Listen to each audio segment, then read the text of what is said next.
Welcome, everyone. Good afternoon for most and good morning for some out there. Today, we'll be covering the changes made to RMS, which are scheduled to be released this Thursday. All right. So the patch number for this release is targeted to be 566, but that does have the potential to change. I'd also like to note that with this patch release, patch 560, which is the current patch that RMS is on right now, will be turned off. So that means everyone logging in once this new patch 566 is released, everyone is going to be forced to download this new patch. If you experience any issues downloading the new patch, please don't hesitate to contact the help desk. There's a link to our ticketing system in Jira and a phone number you can call listed on the references slide in this presentation. The slides we're presenting today were included in the invitation for this training, and they are also available on our website, rms.usace.army.mil. That link, along with some other resources, can be found on the references slide in this presentation as well. These slides will also be updated to include any Q&A that occurs during this webinar, and this is also being recorded, so that video will be posted on our YouTube channel within about 5 business days following the presentation today. That video will also be made available on the RMS website as well. If you have any questions regarding anything we covered today, please type that question into the Q&A section of this WebEx. We do have some RMS Support Center folks on standby to take care of those as they come in. And we'll also open up the floor for discussion at the end of the presentation. So if you'd like to wait until the end and unmute to ask your question, you will have the opportunity to do that. So let's get started. Here are our topics for today. First, we have an update to the contract menu view in both government and contractor mode. Then we have updates made to several areas under the administration tab and the finances tab. And then finally, under the import-export tab, we have a couple of updates made to the document package export module. When we finish reviewing these updates, we'll review the references we have listed and then take any questions you may have or address the unanswered questions in the Q&A if we need to. So first up, for the contract menu, the action items dashboard for both government and contractor mode have been reworked.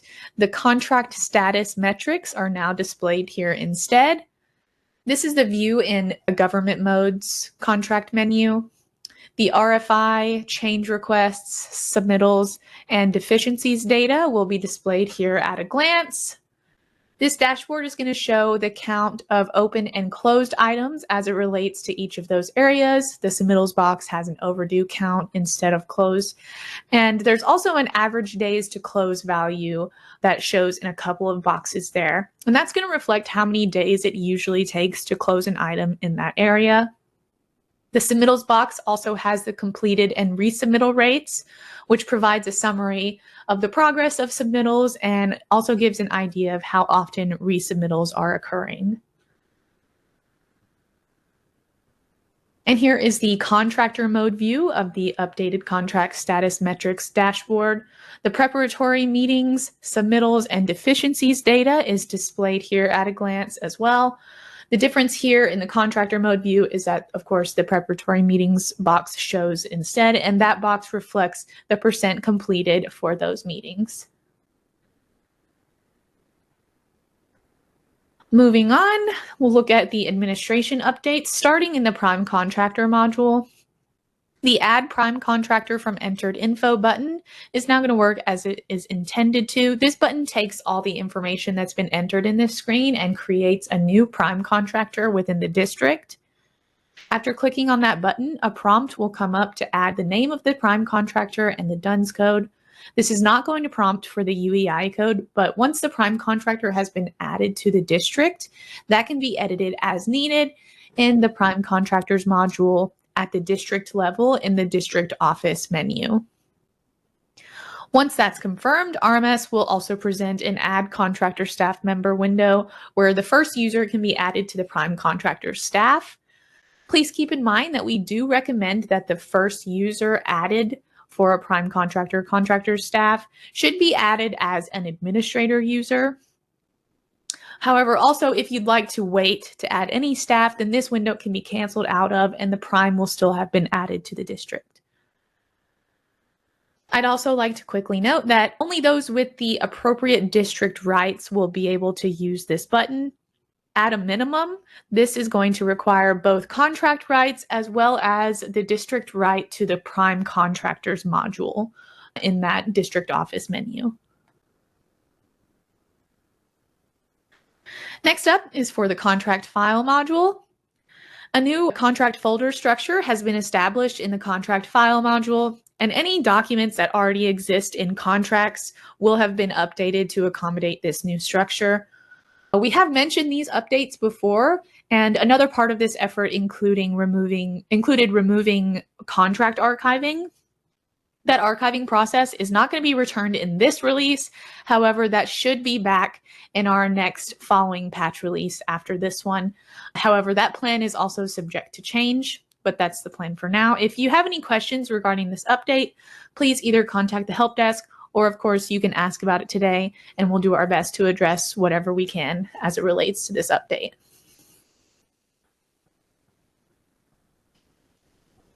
Next, also in the contract file module, we have an update regarding the accepted and completed documents.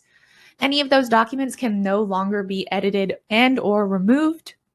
Please also remember that only users with the appropriate permissions to the contract file module can view and or update the documents here, depending on the level of access provided.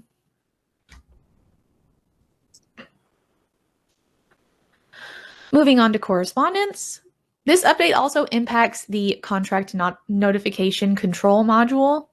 Previously, contractors were getting notified whenever the government marked a correspondence letter as letter sent in the sent status field, but before the government was able to accept and complete the document packages. That has been updated, and now the notification will only be sent to the contractor when the government accepts a correspondence letter, which also completes any associated document packages for that correspondence. The notification for that action has also been updated in the contract notification control module to reflect this.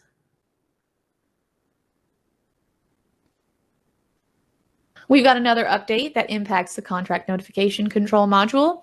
When notifications are received, the title of the item that the notification is being sent for will also be included in the in-application message as well as in the email message for that notification.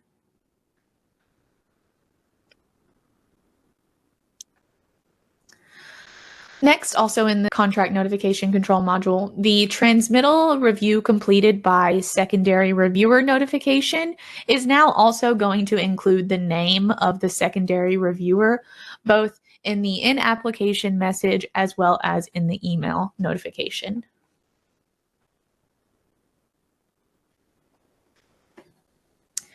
Moving on, we have an update in the contract setup module, specifically under the submittals/schedule tab.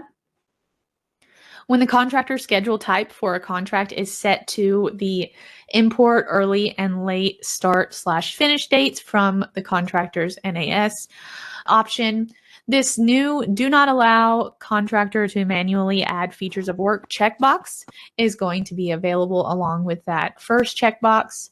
These are only going to show if that particular contractor schedule type is selected. If the manually enter schedule start and finish dates option is selected instead, then these checkboxes are not going to appear. When that checkbox for do not allow contractor to manually add features of work is checked, then the contractors will not have the ability to manually add or delete features of work. Those can only be added or removed through a schedule import when that checkbox is checked. As shown here on the slide in the top image, only the edit button is available there. When the checkbox is checked, the edit button will only allow the contractor to edit those numbers in the right column. And if it's not checked, then it's still going to look like the bottom image with the add, edit, and delete buttons based on the user permissions of those who view the screen, of course.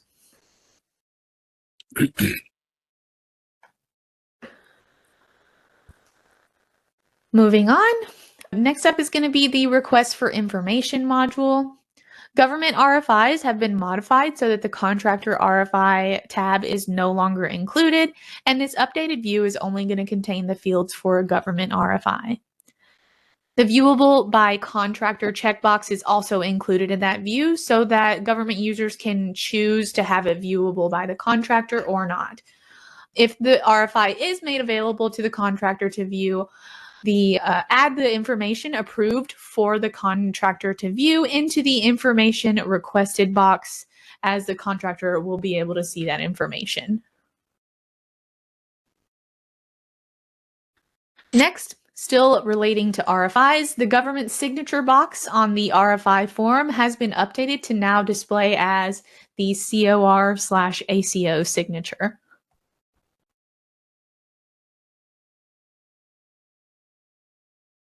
Now in the contractor payrolls module, the payroll number column has been added to the contractor payrolls selection view. Please keep in mind that if it's a draft payroll, it's very possible that the payroll number is going to be blank because either the payroll number has not been entered yet or the user hasn't gone in at all and entered any data into that payroll yet. So if it's been populated, then this column will reflect that number.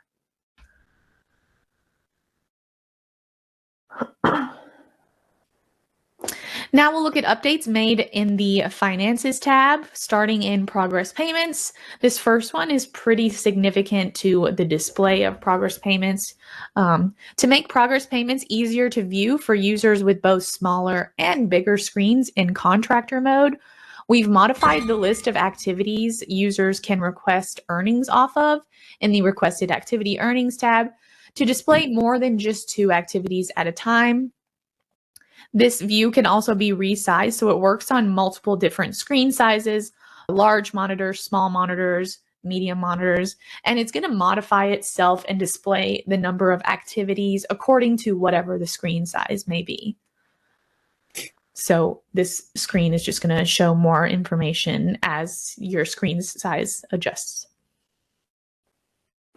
Next, still in progress payments, when invoices are generated in CFMs and a contractor has been using subcontractor deductions, there's currently no way for government users to populate the list of subcontractors in the subcontractor earnings tab in order to reset those subcontractor deductions when balancing invoices.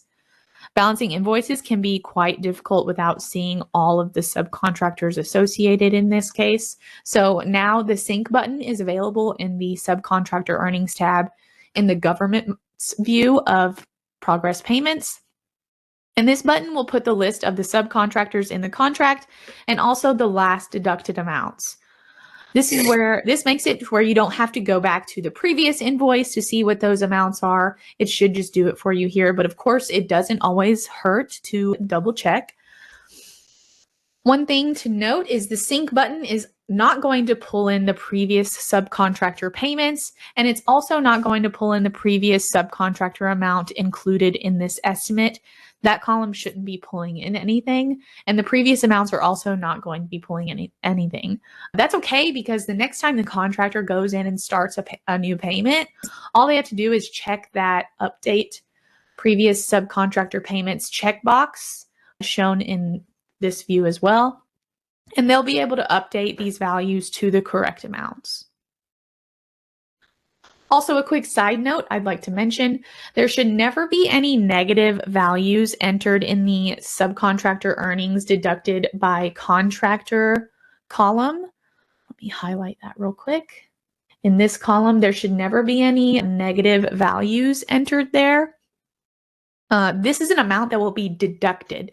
So inputting a negative value would actually have the opposite effect, and it would add money instead of deducting.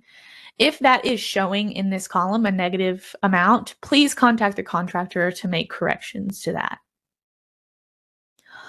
Also, you will need read and write permissions to progress payments in government mode in order to complete this process and use the sync button.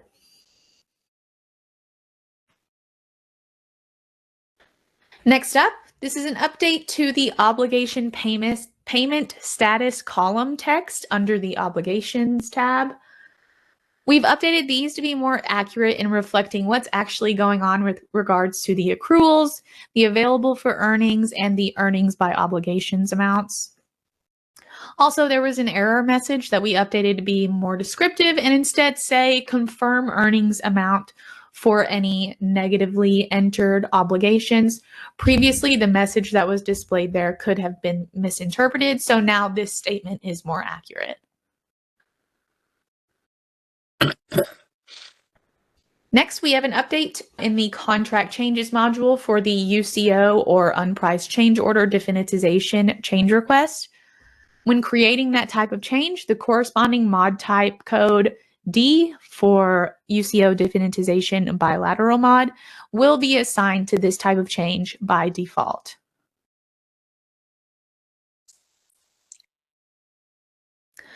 Moving on, we have a couple of updates to the SF30 facsimile view in contract modifications. First, when a modification includes any change to quantities, that information will now be shown on this SF30 facsimile view of the information entered for the modification, even if the contract price is unchanged.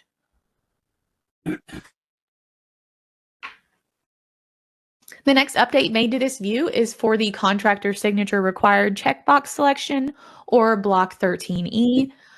If that checkbox is checked for that block, then this view will also reflect that information. That selection is made in the SF30-2 tab in Contract Modifications.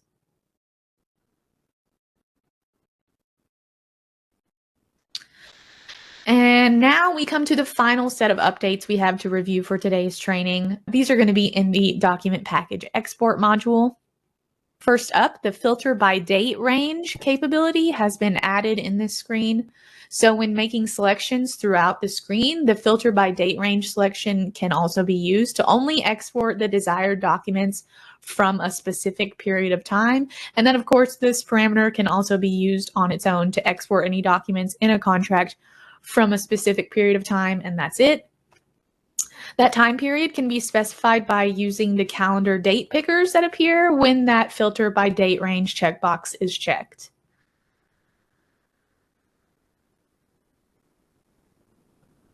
And finally, the options for the correspondence section of the document package export screen have also been updated.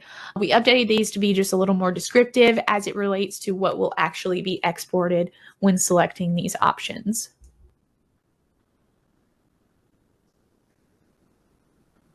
That concludes our presentation for this training. Here we have a couple of demonstration videos to accompany this release.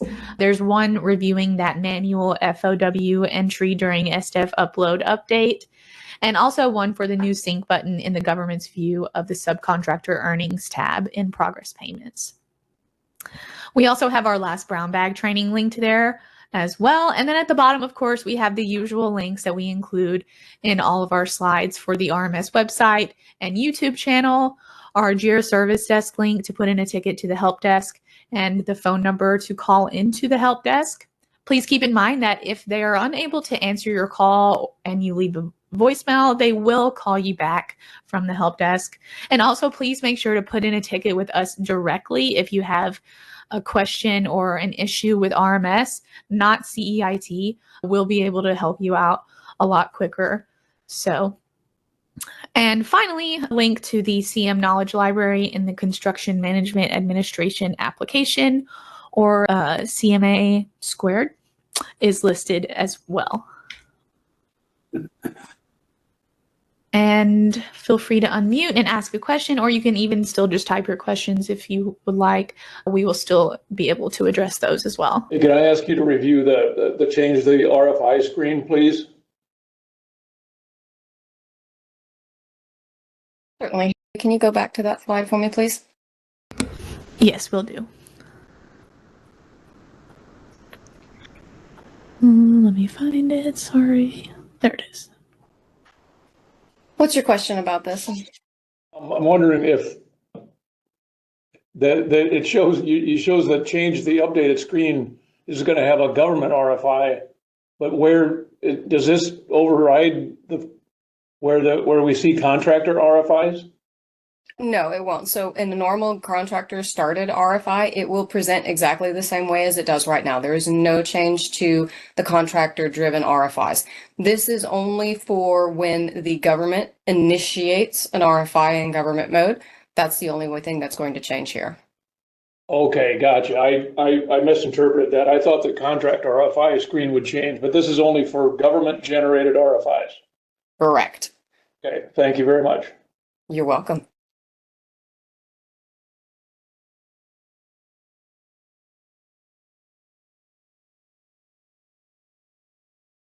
Is there anyone else that has anything else they want to discuss? Yes, what's the function of the government RFIs? Are those RFIs to the contractor? Those can be internal or just updates to the RFI so that the contractor can see them. Okay. I'm just wondering if we could use it as a vehicle for design build contracts versus our bid builds. I am Well, not yeah. familiar with the differences of those, so let me get Okay, back to you with that.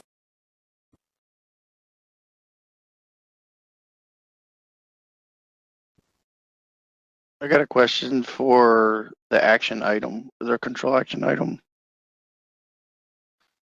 If that was going to, are there still going to be colors, or are they still going to be, oh, excuse me, colors, or are they just going to be just grayed out like that?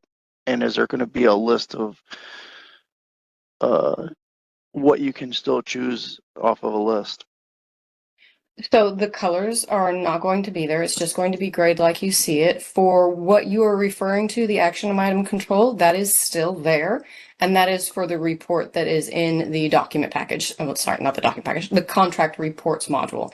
So the action item control in the contract reports those are still staying there for now. Those will be updated in the future, but you'll still be able to control what can be seen and what shows up on that report for things that need to be done. Thank you. Mm-hmm.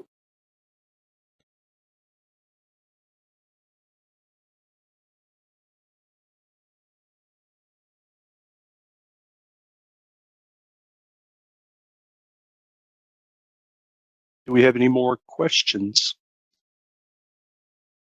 I'm actually going to go back to the government RFI. So from what we are seeing, basically those were for contracts where there was no contractor. So the government is playing the role of the contractor, and that's just to keep track of what's going on.